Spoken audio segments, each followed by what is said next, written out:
The other day, my wife and I had the opportunity to reunite with a friend from college that I hadn't seen in at least 23 years. She teaches with us now, so we should start to see her with more regularity.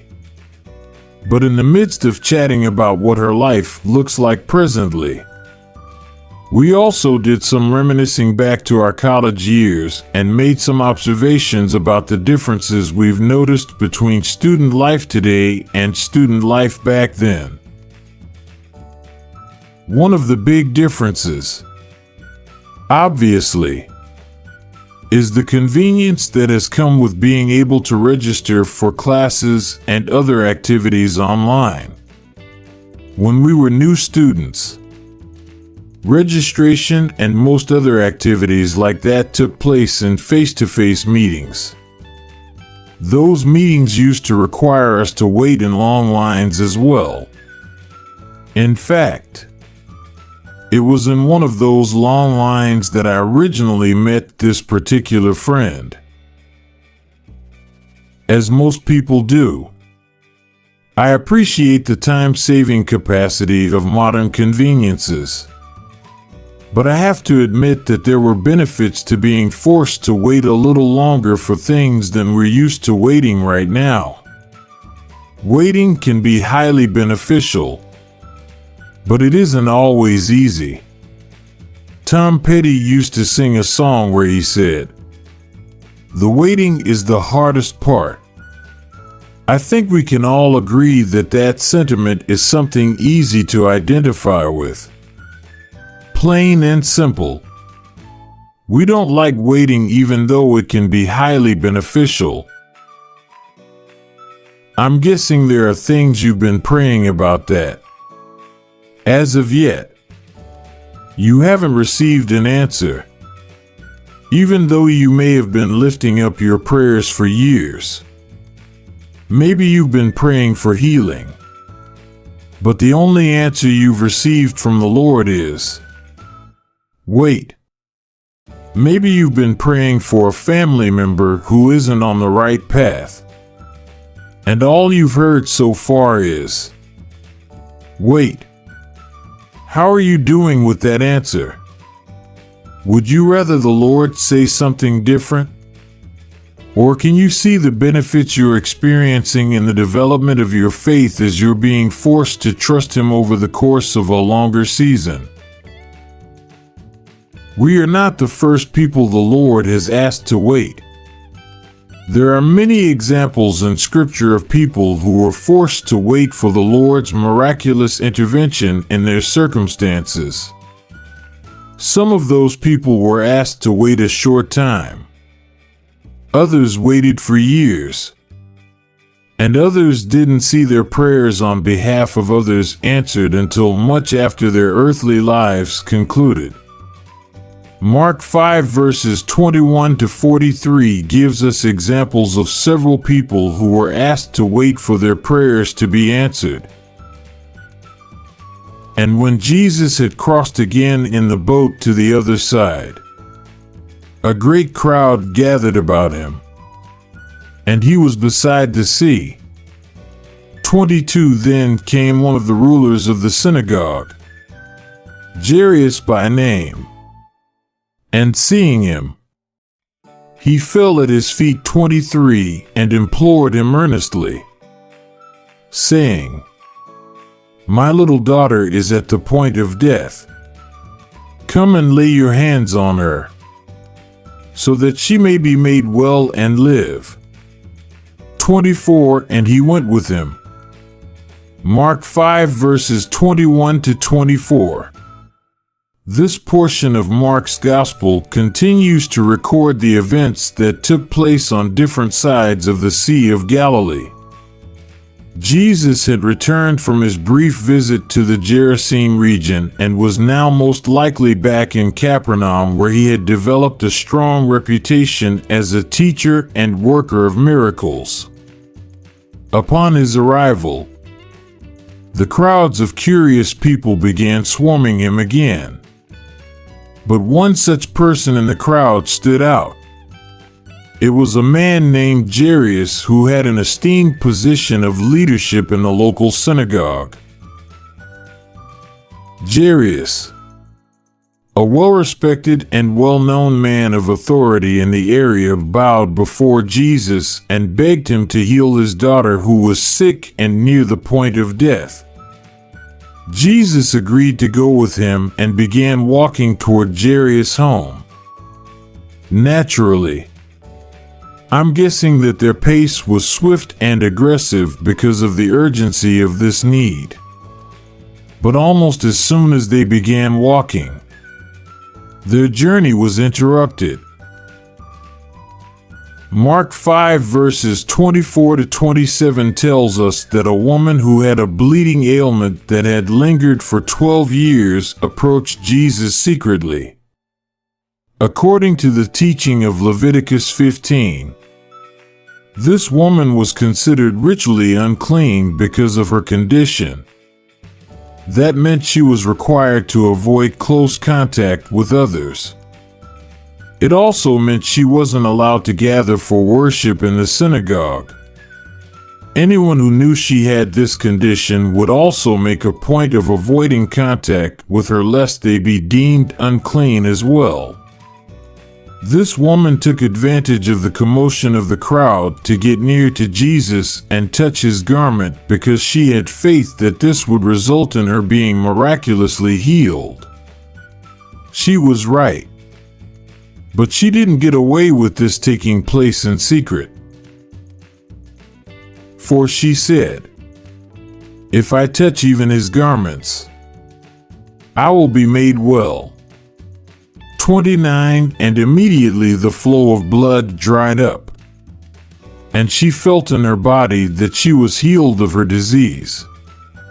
30 And Jesus, perceiving in himself that power had gone out from him, immediately turned about in the crowd and said, "Who touched my garments?" 31 And his disciples said to him, "You see the crowd pressing around you, and yet you say, 'Who touched me?'" Mark 5 verses 28 to 31. For 12 long, uncomfortable, embarrassing years, this woman sought the help of doctors, but no one was able to heal her ailment. In fact, their intervention only succeeded in making the problem worse. But her faith in Jesus resulted in her healing. And he looked around to see who had done it. 33 But the woman, knowing what had happened to her, came in fear and trembling and fell down before him and told him the whole truth. 34 And he said to her, "Daughter, your faith has made you well. Go in peace, and be healed of your disease."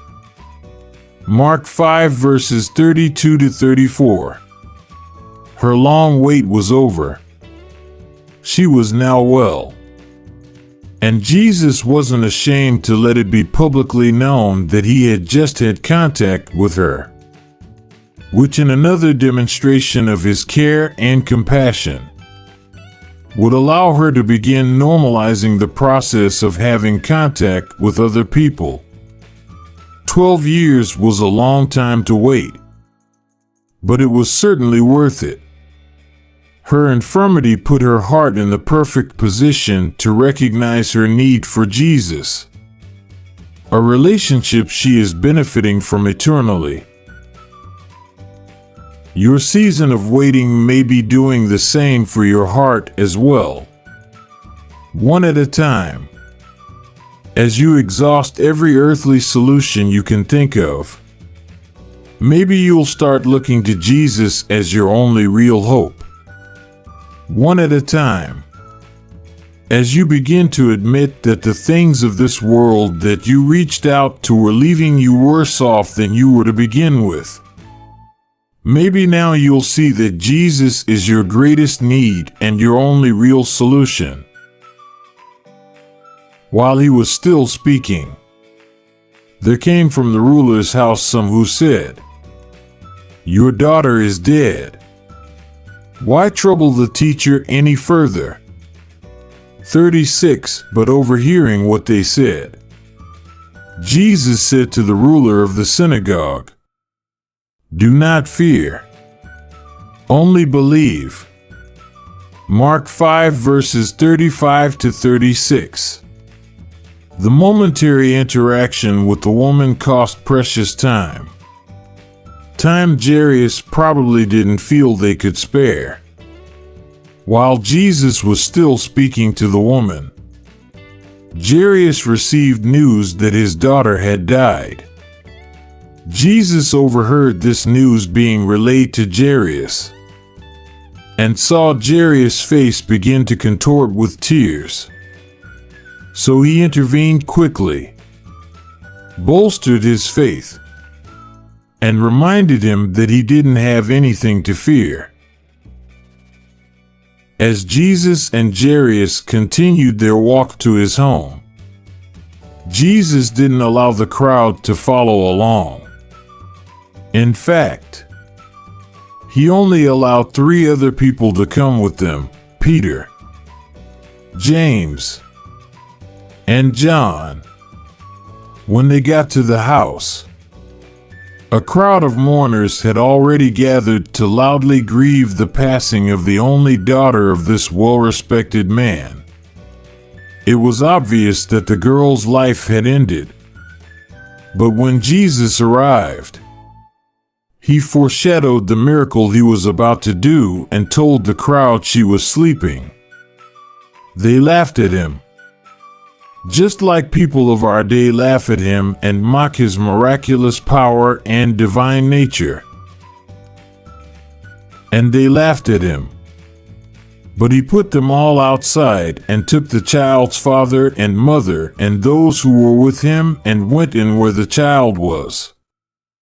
41. Taking her by the hand, he said to her, "Talitha cumi," which means, "Little girl, I say to you, arise."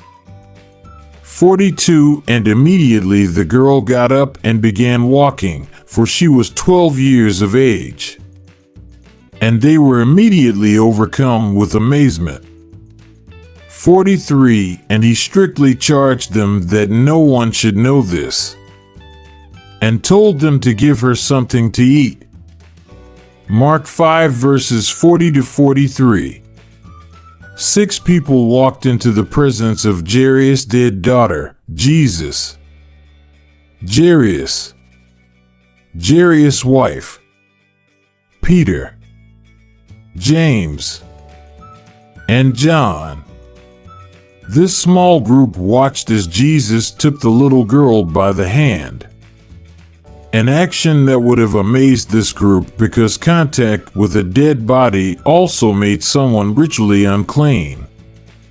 But as Jesus took her hand, he said, "Little girl, I say to you, arise." She immediately rose from death, completely healed of whatever illness had caused her death in the first place. She even rose with an appetite, showing that her health was completely restored. For 12 long years, a woman dealt with a bleeding disease. The entire length of time that Jairus' daughter had been alive. The text doesn't tell us. But I have also wondered if Jairus' daughter may have dealt with a progressive ailment over the course of her 12 years of life that gradually contributed to her death. Could it be that for the past 12 years both families had been praying for a miracle and that their prayers were being answered on the same day?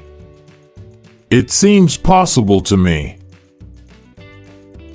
How long have you been waiting for the Lord to give you an answer to what you've been waiting for? A week? A year? A decade? If He asked you to wait 12 years for an answer, Would that be too long? The waiting may be the hardest part, but there is a great blessing in it. Jesus is using it to strip away the lies and false assurances you once attempted to rely on. He's showing you that He really can be trusted.